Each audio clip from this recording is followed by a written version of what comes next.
No matter how much sleep you get, no matter how much coffee you drink, you are so tired all day long, like needing to lay down and take a nap, kind of tired. And it's to the point where it's impacting your work, it's impacting your performance, it's impacting your relationships, maybe your parenting relationships or your romantic relationships.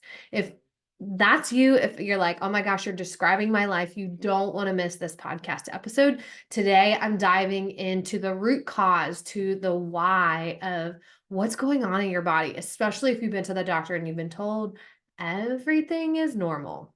Welcome to She's Healthy, a podcast for ambitious women on their journey to become the healthiest version of themselves. I'm your host, Lori Aikman. All right, welcome back to the She's Healthy podcast. Today, we're talking about that extreme fatigue. Especially, I think I mentioned this in the intro, but if those of you that have been to the doctor, you're really struggling with this fatigue. I mean, it's impacting your life significantly.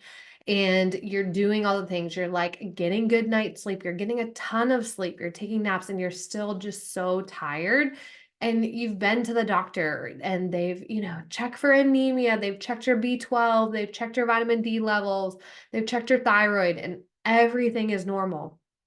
You're being told it's just a part of being a mom. It's just because you're getting older, you're working too much, things like that. But you know your body, you know something has changed. This is different. This is not, how your body has been. And today I'm diving into what exactly is going on in your body. What is the root cause? Okay. So definitely don't miss this episode, this message. I talk to so many women, so I feel like even if maybe you don't have severe fatigue, but you have fatigue, right? This podcast is going to benefit you today. So before I dive in, I do have to give you my medical disclaimer. My name is Lori Aikman. I am a family practice nurse practitioner in the state of Florida. But I just want you to know this podcast is for informational purposes only. You definitely do want to consult your doctor or maybe find a new provider if yours has been dismissing you. But again, this is for informational purposes. I think you will learn something and get something out of this, but just work with somebody in getting you help and getting you treatment to correct things. Okay. All right. So let's dive in. First, I want to start off. If this is you, if the intro, I'm talking about this fatigue, you're like, you're reading my mail, like this is literally my life. I want you to know that you are not alone. You're not an anomaly. You're not like somebody who has this, rare thing. I literally talk to, I would say upwards of 90% of the women that I get on phone calls with, I get on, consult calls with, or interest calls, or even I'm just, messaging with in the DMs. Fatigue is always a complaint. And I just want you to know, like, you're not the only one out there. I do want you to know that it is so very common, but just because it's common does not mean it is normal. Okay. So what I don't understand is, and I want to make this point, is I don't understand why the medical community, and I should say the conventional medicine community, so your traditional primary care doctors, things like that. I don't know why we continue to dismiss women when, like, I was in primary care for maybe a year and a half before I was like, what the heck is going on? Like, I keep seeing the same type of woman coming in over and over again. They all have the same complaints. Like, something, like, intuitively, I know these women were not just like being dramatic, right? That they weren't just, I think a lot of women get that, especially I would say if you have a male doctor, but I've even seen female practitioners, female nurse practitioners that I've seen, or female doctors that can be very paternalistic if you're in a conventional medicine setting, right? They're talking to you like you're a child, you're just a mom, this is normal, and not really listening, not really hearing and addressing concerns. But yeah, I just remember I was in primary care, yeah, maybe a year and a half, and I was like, what the heck? Like, there's something deeper here, which led me on a journey to find functional medicine. And so I'm not a naturopath. I'm not a whatever other holistic, practitioner, acupuncture, things like that. I do practice traditional medicine, but I embrace a functional approach in my practice.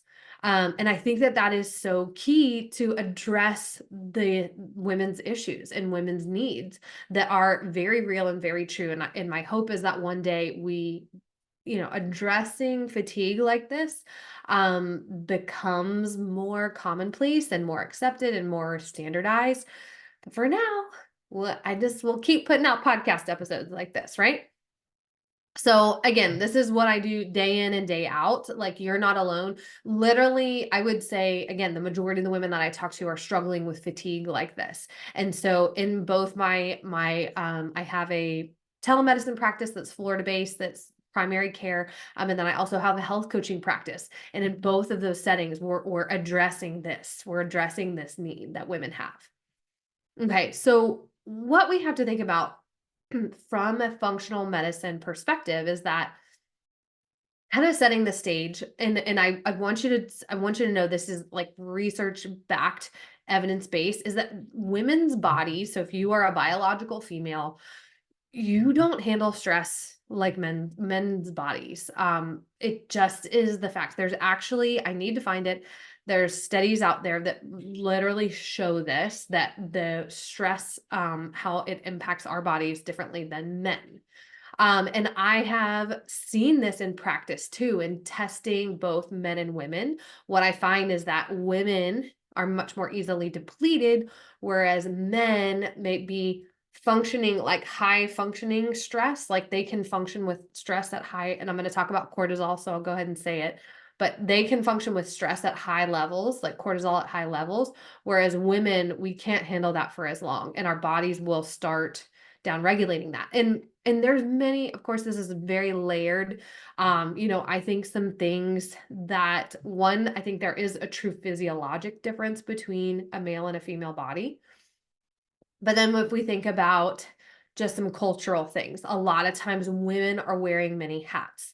They're a mother, they're a caregiver, we're often not just, we're again, we're wearing many hats, and often I think our roles are intertwined. You're at work, but you're thinking about your kids and da da da da. Whereas I think there's a funny book called Women Are Like Spaghetti and Men Are Like Waffles, right? Men can be very compartmentalized and like, I'm gonna think about this right now.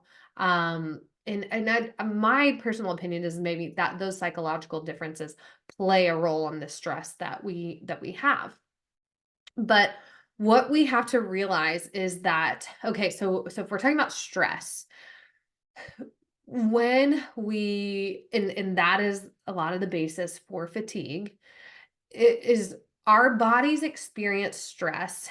How we respond to that, um, is, you've heard of fight or flight before, I'm sure. So we experience stress, and there's these. It's called the autonomic nervous system, and it's like automatic, right? We either go into fight or flight or rest and digest, and it's automatic. It's something our body. It's like a primitive response. So we experience stress, and fight or flight is triggered. Well, with the way we receive that in our body, we experience stress in the brain at something called the hypothalamus. Then that signals to the pituitary and then the adrenal glands. And that's one part of the, stress response. But that's something called the HPA axis. So when our I apologize, my daughter is knocking on the door right now, and I don't know if you guys can hear her. So we're gonna go with it. So when that HPA access, when those adrenal glands are triggered, our body releases cortisol. Okay, so you probably heard that before. Again, I mentioned it earlier, high cortisol levels with stress. So there's kind of three phases that happen with the stress response. We have the acute phase of the stress response, where cortisol is going to be high. And I will tell you, I do not find many women are in this stage. I've actually, when I've tested men, I've seen where men are functioning in this stage. So stress is high, cortisol is high, you might actually feel like, I don't need as much sleep. I'm kind of wired, things like that. Then what happens is that, so cortisol is very stimulating to the body. Um, so much so that your body will, when cortisol is high for so long, your body will down regulate, your body will turn down that cortisol stimulation. And how it does that is inactivates cortisol. So then what happens then is the next stage of like stress response is a compensatory phase where your body is trying to compensate, right, for this high cortisol levels. And it does that by, again, deactivating or inactivating cortisol to cortisone, which just means it's not active, it's not stimulating the tissues. Okay. Then what happens is that, and so this is when stress is continuing, right? We don't get relief from stress. So then we move on to the third phase, which is sometimes the exhaustion phase. And what happens is, again, that cortisol response is continually being put out. And we have to think about this as your body's way of saying, like, I can't deal with this anymore. I've like hit my breaking point, and now I can't, function at this level anymore. And so when we're in this exhaustion phase, what happens is that I should back up. In the compensatory phase, when we actually look at testing, when we look at testing cortisol levels, what we see is cortisol can be high and low. It's not in a normal pattern, but the difference being when somebody moves into the exhaustion phase is we see low cortisol levels all day long.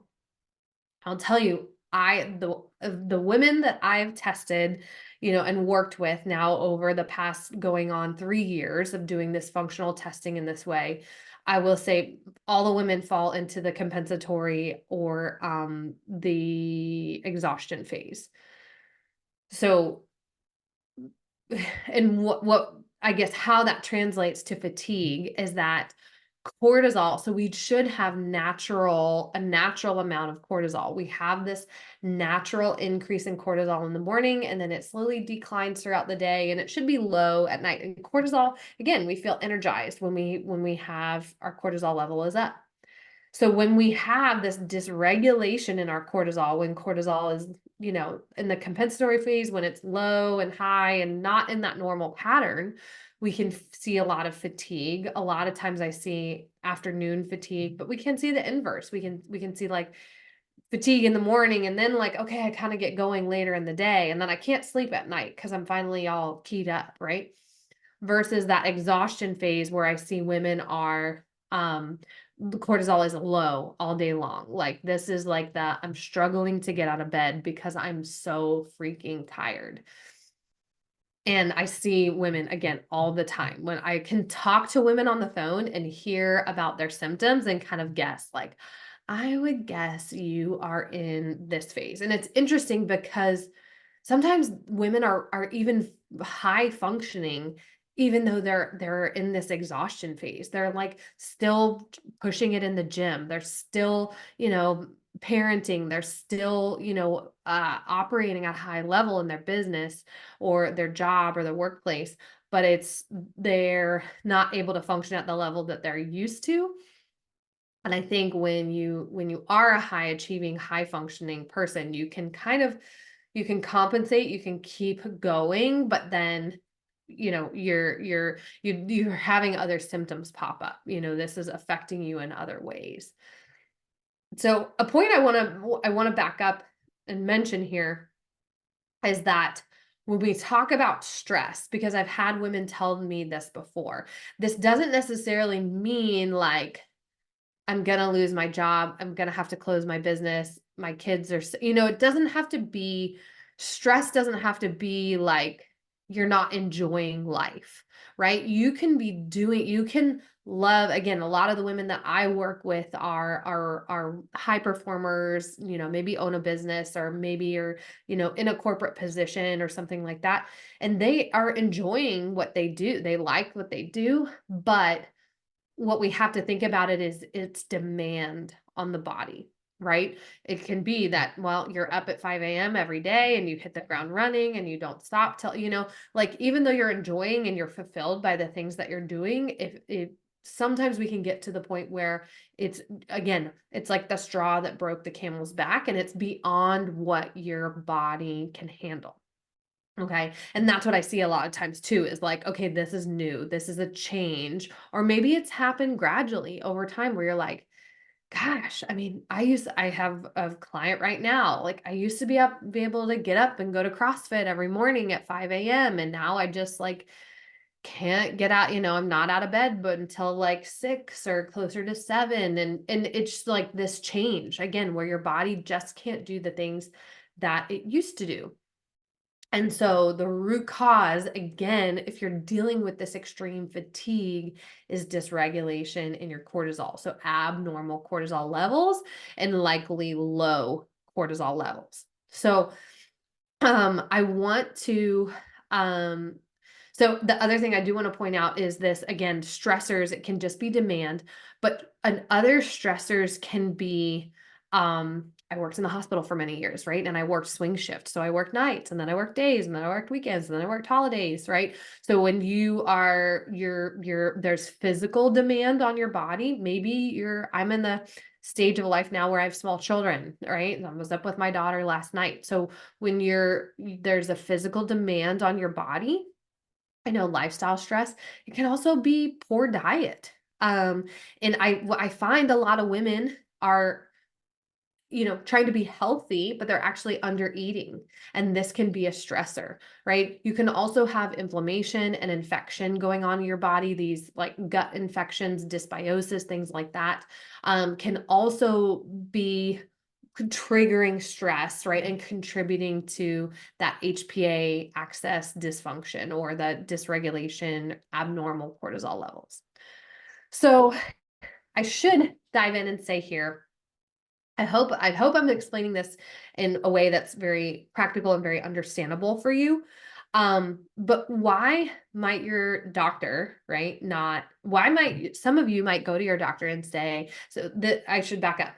This is what a lot of people know as adrenal fatigue. Okay, so the adrenal glands put out cortisol, right? And so they're if you're in that holistic space, you might hear about adrenal fatigue. I've had people tell me, "Oh yeah, I had adrenal fatigue."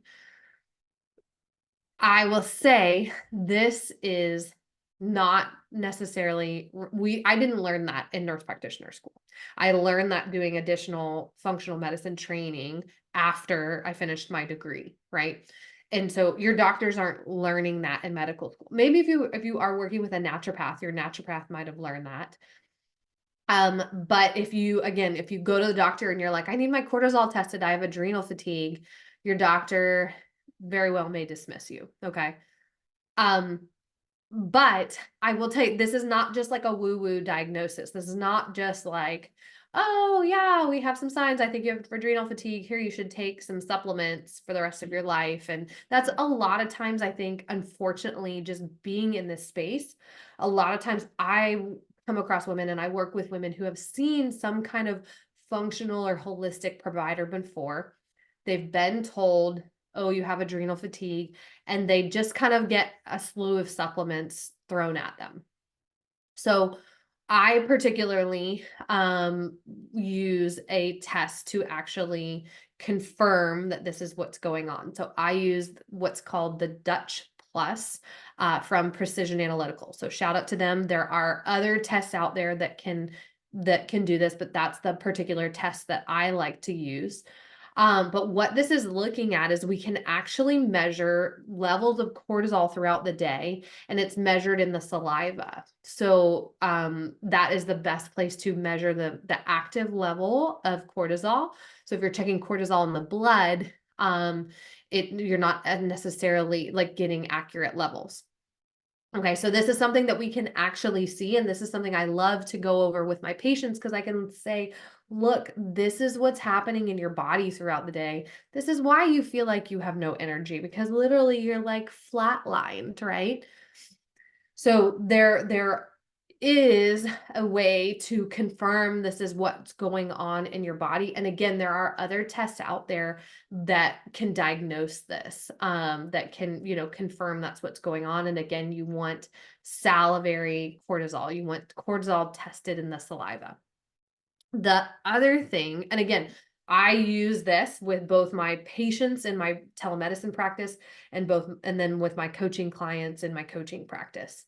Um, Caveat I do want you to be aware of is that I mentioned this before, but I unfortunately have worked with women who have seen somebody before, and gone, been kind of thrown this adrenal fatigue diagnosis, have had some kind of testing. A lot of times these tests are pricey. We're looking at a couple $100s. The one I use in particular is $400, but they don't really get, they're like, yeah, for example, when I was maybe 30, I'm almost 40 now. So this is like 10 years ago. I had some testing done with a doctor that was doing things more functionally. He was affiliated with my gym.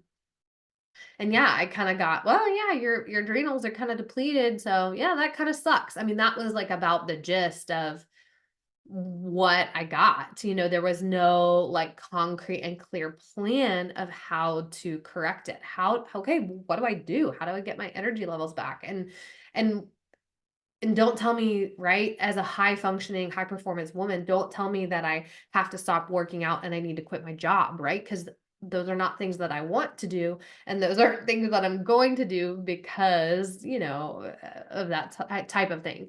So, I caution you to, um, consider, maybe do some digging and research and see, if somebody does offer testing like this and working with people like this, well, what are the results that the patients are actually getting, and do they actually know how to improve your symptoms? So that which leads me to I'm gonna do a separate episode, a part two, because I try and keep these episodes under 30 minutes, 20 to 30 minutes max. And what I want to do is talk in another episode about, okay, so if you have this diagnosis, how do you get better, right? Is it just, oh, that sucks and it's gonna take years for your body to recover? Or are there things that we can actually do to get your body functioning normally again? And I will tell you, yes, there are. So if you listen to this, make sure you check out part two, which will come out later this week. So um, I I always hope I explain things in a way that is understandable, is approachable, you can be like, okay, yes, that makes sense. This is me. I understand. So you might have to go back and listen to this again if this is like brand new information to you. But if you're listening to this and you're like, yeah, that's me. Like this is totally me. I think I have this problem. I'm pretty sure maybe you have signs, that this is what's going on with you and you're looking for support. Again, I have a telemedicine practice and I have a coaching practice, and I help women with this problem in both of those entities, both of those businesses, whatever you want to call it. So what I invite you to do is book a 15-minute just connection call. So I'll put the link in the show notes. And what that is just literally you and me getting on the phone, me hearing about your symptoms, and me kind of giving you, okay, what would your next best steps be? It's not a sales call. There's no pressure. There's no, obligation to anything. It's just you hearing, and maybe you feeling a little more comfortable with, you know, is this the problem that you actually have? And maybe what's a step in the right direction that you could take to start getting your energy back and feeling better. All right. So if you loved this episode, I would love it if you tag me on Instagram. I'm just at Lori Aikman. Take a screenshot. If you know a woman who needs to hear this episode, please pass it on to her so that she can get the help that she needs to start feeling better. So, all right, I will see you in part two.